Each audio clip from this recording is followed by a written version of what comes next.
E aí, galera, beleza? Vamos falar sobre os pontos hoje. Qual que é a minha opinião sobre pontos no jiu-jitsu aí nos campeonatos? Vamos aprofundar um pouquinho a discussão. Bora lá.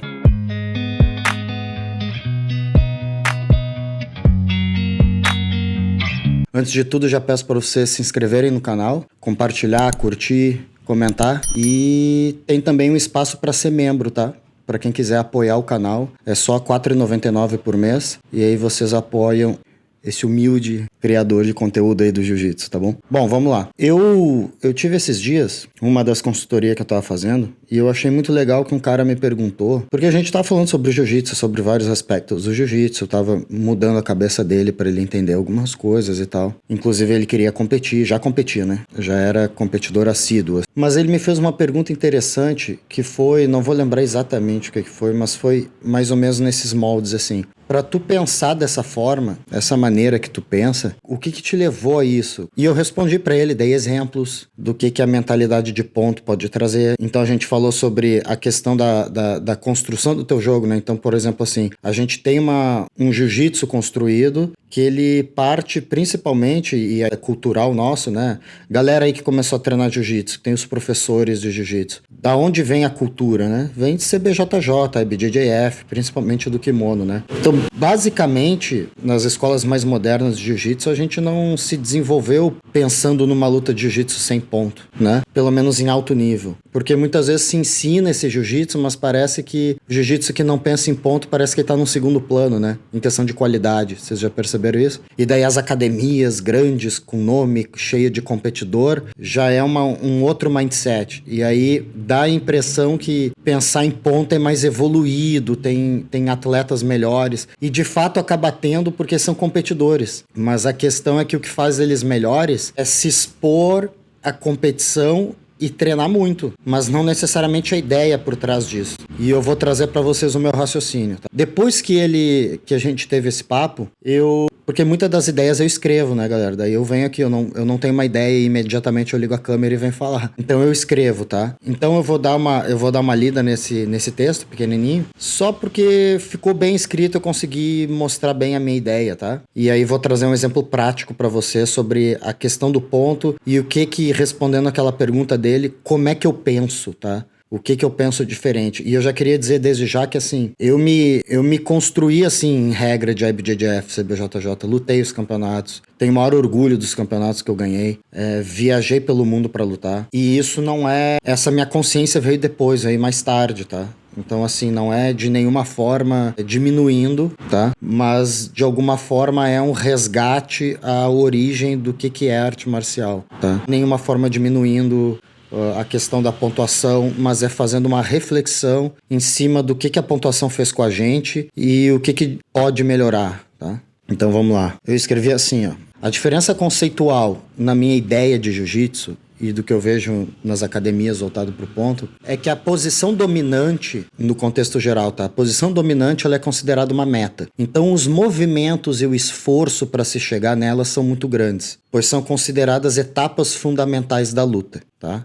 Ou seja, é uma etapa fundamental da luta passar a guarda, conseguir montar ou pegar as costas. É uma etapa muito fundamental da luta. E então a gente coloca como meta. Então, quantas e quantas lutas a gente não acha incrível que ela se decida com um atleta conseguindo passar a guarda do outro. E que se resume a isso. E a gente considera aquele atleta incrível, porque no fim de um combate de 10 minutos o que ele conseguiu foi passar a guarda do cara. Tá? Então, só pra gente refletir. Né? Continuando. Na minha concepção, isso muda um pouco, porque eu entendo que só existe um caminho, que é a finalização. E o que precede a finalização. Para além das posições clássicas de controle e ponto, como 100 kg, costa, montada, é o domínio. Na minha concepção isso muda um pouco, porque eu entendo que só existe um caminho, que é a finalização. E o que precede a finalização, para além das posições clássicas de controle e ponto, como 100 kg, costa e montada, é o domínio. O domínio é o posicionamento vantajoso, onde eu exerço não somente controle, mas gero muito desgaste físico e mental para o meu adversário. Então vamos para a prática. Aí eu coloquei um exemplo ali. Eu tô lutando sem kimono, tá? Pensem comigo. Eu tô lutando sem kimono. Eu tô passando de knee cut. Eu já ganhei o quadril do meu oponente. Meu joelho já escapou. Falta apenas escapar o meu pé. O que é melhor visando o princípio fundamental do jiu-jitsu, como a finalização? Terminar o knee cut e ter controle lateral, certo? Ou seja, terminar de passar guarda, ou ir para meia montada. Vejam bem, na primeira opção temos pontos e na segunda não. Ou seja, passando a guarda a gente tem ponto. A meia montada não. Mas é melhor essa posição? Na lógica, a primeira opção parece melhor. Porque houve um consenso no mundo do jiu-jitsu que essa era uma situação de posição de domínio e controle. Mas é melhor mesmo nessa posição? Vamos lá. Você está nos 100 quilos do seu adversário, sem kimono. Ele fecha os cotovelos e protege a montada. Para onde você vai?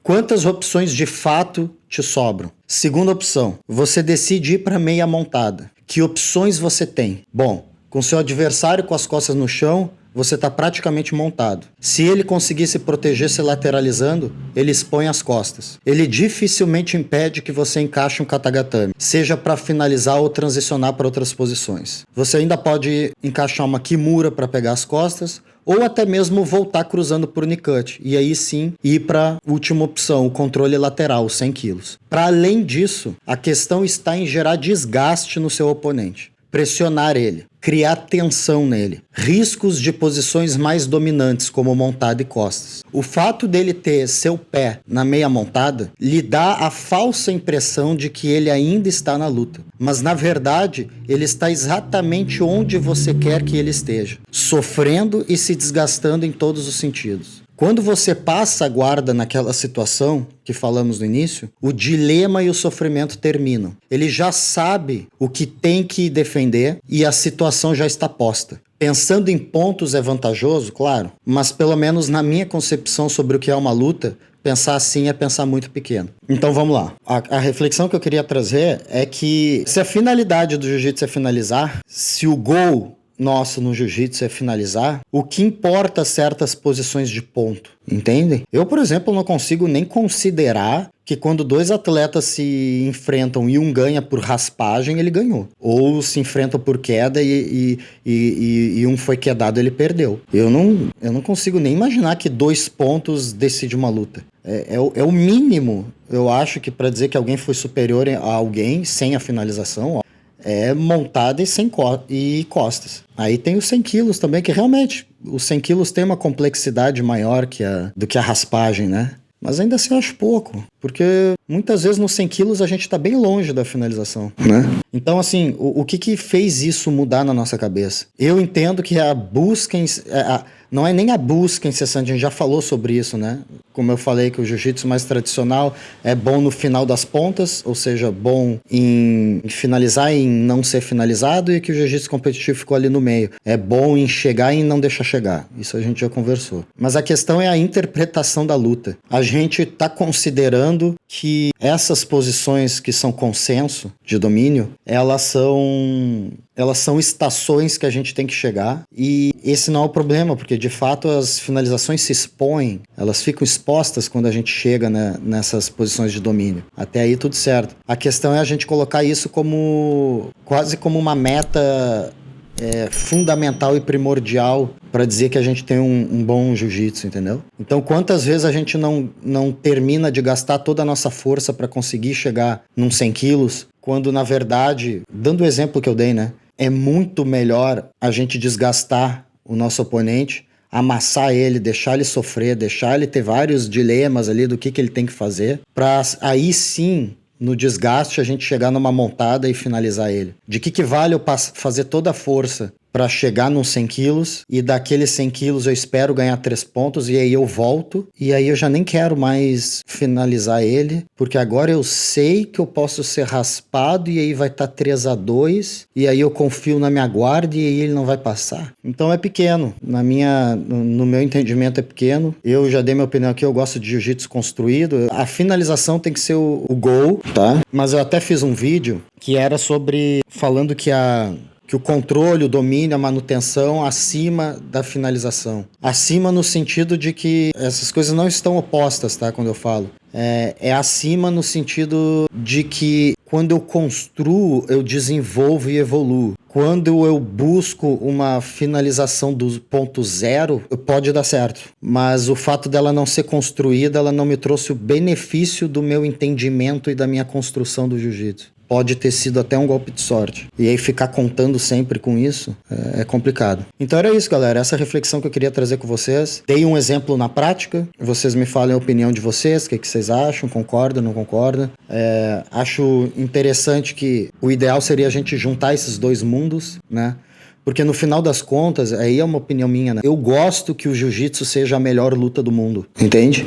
Só que se a mentalidade fica assim, ela não vai mais ser a melhor do mundo. A grande verdade eu vi um Reels esses dias no YouTube, no Instagram. Eu não faço a menor ideia quem é que fez, tá?